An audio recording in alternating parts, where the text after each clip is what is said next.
Welcome everyone. Today we are counting down 7 of the best tanks to keep in World of Tanks. And we're focusing on tier 9, the tanks that lead up to tier 10. And I'm looking at tier 9s that I believe could possibly be better tier for tier than their tier 10 versions. So we've got 7 of them for you, and the reason I like to do these videos is because when I see a replay featuring almost any tank in the game doing well, I want to go and play that tank. I do. It's like, I need to go play this tank right now. And this video has 7 of them. And after seeing this video, after recording this video, I want to go play these tanks again. And that is why I do these, to help mix up the variety in the game, mix up the variety for tankers and what tanks they could or should and may be playing. Number 1 in this list is the T10. The T10, formerly known as the IS-8, which used to go 60, got buffed to the T10, now only going 50 kilometers an hour, but that's just fine. It feels better, the gun feels better as well, and it no longer leads to the IS-7, it now leads to the 277. Now there's an argument between which one is better tier for tier, the T10 or the IS-7, at least there used to be back when it led to the IS-7, but now that it leads to the 277, it's almost obvious which one is better, the T10 over the 277. The 277 had received some nerfs when it got brought here to console, making it less mobile and have less DPM than it does on PC. And so the T10, which has received no nerfs, in fact only buffs, 1950 health now instead of the 1800 it used to have, it just feels that much better. And so I personally, tier for tier, prefer the T10 over the 277. In fact, in many cases, I prefer the T10 over the 277 in a tier 10 game. And so for that reason, the T10 is one you don't want to miss and you don't want to sell. You should be keeping this tank in your garage because it's absolutely brilliant, the damage it can do and the feats you can pull off in your T10. A fantastic 122 gun with 258 millimeters of standard pen, and if you load your heat rounds, you have 340 millimeters of heat penetration on your 440 alpha damage gun. It feels so good what this tank can do. One of the best guns tier for tier in the game. It's the same gun that you get on your ST1 as well, but it just performs that much better, and I really enjoy it. If you don't have this tank in your garage and you haven't ground it yet, go for it. And if you forgot about it, go get it, guys. It's a good one. This next one you should be keeping in your garage for aesthetic reasons alone, really. It is beautiful, especially with this green foily skin. It was a regiment camo, so I don't know if it's going to come back, but it looks so good on the Centurion 7.1. But that's not the only reason you should be keeping the 7.1. The 7.1 has a choice of 2 guns. It's got a nifty 20-pounder with really good DPM, and it's got this 105. This 105 has been buffed multiple times in its life. It was always good. It was a powerful gun at tier 9 that was exactly the same as the tier 10 when it was the FE4 202. And so to have that at tier 9 was really cool, because the T54 didn't have that. It had a worse gun. The M46 Patton had the worse gun than the M48, and same with the E50. The E50 had a worse gun than the E50M. And so what made the Centurion 7.1 special was that it had that 268 standard pen at tier 9. That was unheard of at the time. Then a lot of other mediums started getting that same treatment. The Type 61, the Patton got buffed, the T54 got buffed. A lot of tanks were getting buffed, and it was no longer that special. And your DPM was abysmal when you compared it to those other guns. And so they buffed the DPM and they buffed the gun handling so it could compete again, which was really nice, and I really liked it still, and now I liked it even more. And then they gave it 420 alpha damage. The Centurion 7.1 is really good, and it also has the more consistent turret, even better than the tier 10s. The tier 10s might be thicker in some places, but this one has the gun mantlet. It's smaller. You've got the 10 degrees of gun depression. Yes, the others as well have that, but when you're using it, your tank is really hard to penetrate. Your turret is, it's a very troll turret, and frankly, I would recommend this tank every day of the week. I think it's absolutely the best tier 9 medium tank, one of them anyway, especially with 10 degrees gun depression. And if you haven't gotten it and you haven't kept it, you should. It, in some cases, is much better than the FE422 and also much better than the Action 10. Keep in mind that these tanks get to fight against tier 7s. Now, I'm recording this during +1, -1, so I won't be fighting any tier 7s. But, again, that's one of the reasons that these tanks are potentially better than the tier 10 versions, because a lot of them have the same gun. Here's the Type 61, and I like the gun on the Type 61 so much better than the STB one. You've got the 258 standard pen, you've got the 330 premium heat pen, you've got the 420 alpha damage down, you've got the 7.5 seconds reload. That's unbelievable that you could get a reload this quick on a gun like this at tier 9. That is the state World of Tanks console is in right now. That's going to change soon when they get rid of the rapid loading and they make Brothers in Arms 5% again. So that's going to be very, very, very helpful indeed to kind of slow games down. But in the meantime, the Type 61 has an absolutely crazy gun. 10 degrees of gun depression. I was blown away when I pulled this out again. And I know this was a tank Super Unicums used a lot to farm their stats, to farm W8, pad their stats, that kind of a thing. And this is why this gun has always been very, very, very good. One of the best in the game. And not even just tier for tier, but just in general, one of the best in the game. With 390 alpha damage, it's now 420, 390 alpha damage at tier 9 with 258 standard pen. That's what made the Centurion 7.1 special, which I was talking about in the previous tank. And so when they introduced this tank, it was really, really, it was awesome. People loved it. And just like the Centurion, you have a choice of a secondary gun. A 90mm, which has even better DPM than the 7.1 does with its small gun. Its rate of fire is like 4.1 seconds. It's absolutely crazy how quickly you can reload that gun. And I would be using it if this 105 wasn't this stinking good. Yes, I know we bounced a shot on that guy a couple of times, but that's okay. Because look at this rate of fire. Look what we're able to do to this BZ. It's just shot after shot after shot. It's accurate. It has penetration. It has alpha damage. What isn't there to love? Gun handling is also really, really good. I think this tank is unbelievably good. And I was blown away playing it yesterday when I was recording this video. I was so happy with it. I was like, I want to play this tank more. And I think I want to 3-mark this thing. In fact, I might even fall in love with it and want to gold mark it. Who knows? I don't know. All I know is I love it and I want to play it more. And the Type 61, it's a crazy good tier 9. And if you have not tried it or you've not kept it, I think you should consider it. How about a sneaky light tank at tier 9? There's quite a few light tanks and they're all pretty good, but I only wanted to choose one, and I was thinking to myself, which one would it be? What's the tier 9 light tank to use? And I had to go with the AMX 1390. Holy moly, this tank is good. And it used to be a tier 6 a tier 8. At tier 8, it had a 6-shot autoloader.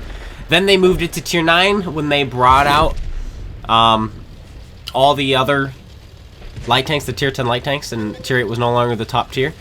And they removed 2 of its shells. You're thinking, oh, that's a downgrade, isn't it? Not really, because they buffed its penetration, and they buffed its maneuverability, and they mega buffed the engine. The thing about this tank was it was kind of sluggish. Believe it or not, it was kind of sluggish at tier 8. In fact, all the light tanks were. They all had weaker engines, giving them 19 to 20 horsepower per ton. They weren't that great. And the thing that was infamous about the AMX 1390 was the fact that it could not support a gun stabilizer. You couldn't hold that.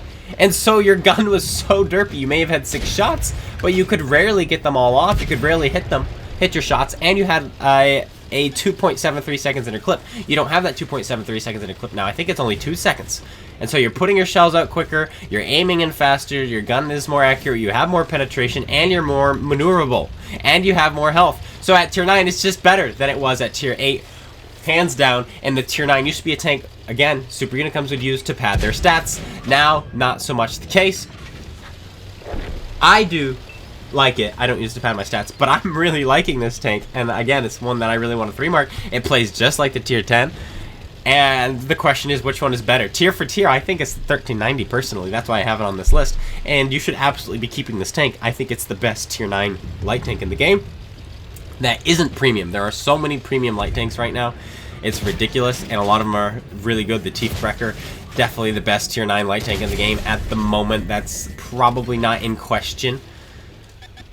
But if we're talking about tech tree versions, this one's the best. I love it. I like it. I want to play more of it. It's super camouflage, super invisible, good view range. It can do it all. It can active scout. It can passive scout. The French are very good at passive scouting. Not as good as the British, but it's very good at passive scouting.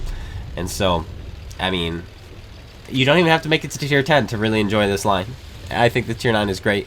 And if you haven't given it a go yet, give it a go. What are you waiting for? You've got nothing to lose. Nothing at all, except some credits and some time.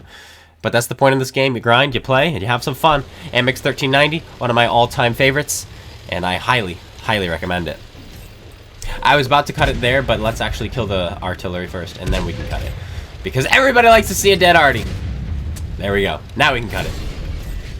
Ow. I've said this many, many times, and that is that I wish I could have a tier 10 with the Waffle Panzer IV's gun. But we don't. The closest thing we have is the Panzer 7, which has the same alpha damage, but not the same accuracy, not the same gun penetration, not the same gun handling, not the same DPM. And so you don't have it, which is too bad, because I think this is the best gun at tier 9, tier for tier in the game, and I would love it on a tier 10. I would play it on a tier 10. I would prefer it on a tier 10, but we don't have it, so I have to play the Waffle Panzer IV, which is still a phenomenal tank. And I've also said that if you took the Waffle and you just said, and you got rid of the I, the Roman numeral I, and so it just said X, I would believe you. But like, yeah, it's a tier 10. It's a tier 10. This tank destroyer does not give a care about matchmaking. It's like, oh, I get to fight tier 7s today? That's fine, because my gun is amazing. 560 alpha damage, 276 standard pen, 352 premium pen, you know, super accuracy, pretty good camouflage, you know, whatever, dude. Like, all that's pretty good. But you know what's great? Also, fighting type 5 heavies, because my gun is, like I said, so good. That's what this tank is. It doesn't care. It's got camouflage. It's got gun handling. The only thing it doesn't have is much mobility or armor, but that's the point. You're a glass cannon. You are a sniper, and it excels at it. The Grill 15 was arguably worse tier for tier. In fact, worse in general over this tank, just with higher alpha damage and mobility, but its camo lacked compared to this and the Borsig. And for some reason the gun liked to miss. But with the buffs the Grill has gotten, now it's no longer a question of which one is necessarily better, but which one is better tier for tier. I still believe it's the Waffle Panzer IV that's better tier for tier. This is still my favorite gun probably in the game overall. It's my absolute favorite gun tier for tier. Anywhere and everywhere. I love this gun.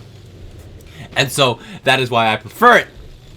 But that, of course, is my opinion. This whole video is my opinion. And the point of this video is to get your brain juices juicing, squishing around and squeezing, and then maybe offer different options that you may have never tried before or have forgotten about. Or perhaps your next level meta, and you've been playing these tanks all along.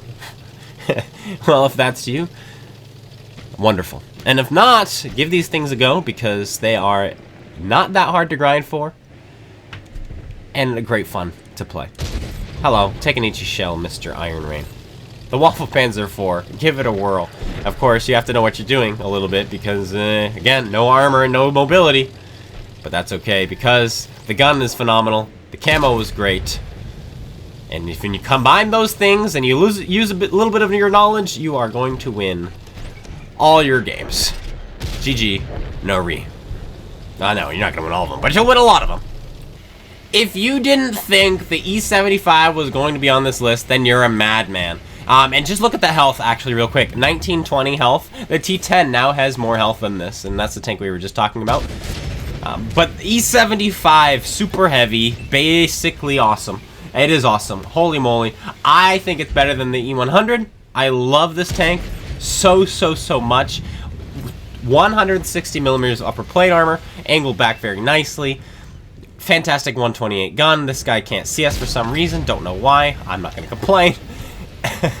And you can just dish out the hurt, dish out the damage. You can go toe-to-toe with tier 10s, which is exactly what we do this entire game. Go toe-to-toe with tier 10s.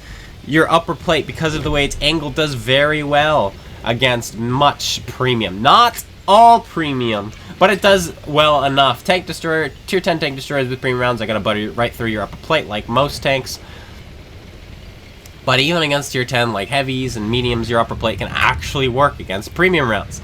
And then you've got this 490 alpha damage gun that does this. Just kidding, don't know where that went. But yeah, here's the E75. Sorry, a T77. He pens one, and we just pull behind this IS-7. This IS-7 is going to be quite problematic for us this game. Also helpful at the same time. He doesn't really pay attention, but hey, you know, it is what it is. As he takes a hit there. Hello, Mr. E75. Nice easy shot. Nope. IS-7 pulls out in front yet again. Blocking a shot. We're just looking at him like, dude. Yeah, he dies. He's not good at the game, but that's okay. Like, I don't know. Something about this tank. It just feels so comfortable. I don't know if you guys have played it or not. Or if you've played it in a while. It's just comfortable. It takes hits. It blocks damage. It's got health. It puts out damage because of the gun. If you're not breaking damage, you're not breaking your health pool with this gun, then you're doing it wrong, basically, because this tank is really, really good. Hello, Tiger Mouse. We missed you earlier. And I don't have gun depression now. I do. There we go. We're not going to miss you this time. And he's out of the game. And I could talk about, and I could play the E75 and watch the E75 all day. I love it. And I love to just watch it. I love to just play it. IS-7 is dead, by the way. He's over here. He's dead. Out of the game, but boom, there's another shell. You're basically putting in 500 damage each shot. We're up to 4,200 damage just like that. It's easy. It doesn't take much effort. You just know your basics. If you know your basics in World of Tanks, you can make the E75 work. It's really easy. And then it also rewards you for being a unicum in the game and really knowing what you're doing. It basically does what you ask it to and forgives you if you don't quite know what you're doing. That's the E75. I love it. Tier for tier, miles better than the E100. Is it better than E100 in general? Well, maybe. But remember, you get to fight tier 7s in this tank. Yeah, and the lower plate is actually pretty good. E75, definitely a major pick. One that I would recommend. Ignore those bounces. Ignore some of these shots. It's World of Tanks. You've got RNG. You don't know what's going on. You can side scrape. You got 120 millimeters of side armor on this tank, which is absolutely not so. Bada bang, bada boom. Could not be happier than I am with the E75. Absolutely, probably my top 3 tank. Love it to pieces. And you guys should give it a go too. Hello, sir. Owie. Last and certainly not least, the greatest brawler, tier for tier, in World of Tanks. Don't believe me? Just watch. Hello, Mr. Tiger Mouse. I don't have to say much. I'm going to be very brief because this whole engagement you're about to watch is absolutely nuts, and I want you to see all of it. Pay attention. But basically, tier 9, fantastic tank, 201 standard pen, 320 alpha damage, 330 premium penetration, and a fantastic 120 upper plate hull armor and a fantastic 200mm turret armor, which all of that has been buffed. I believe this turret is now 220, and now the penetration is 268. And so just sit back, relax, and watch the absolute nightmare that is the T-54. There's one tank. Hello, Patton. You're also a pretty good tank, and I almost included it on the list, but I didn't.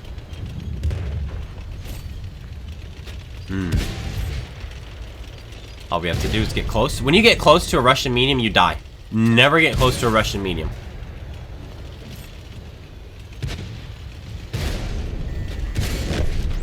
Three points in a dream. There's the Tiger Mouse.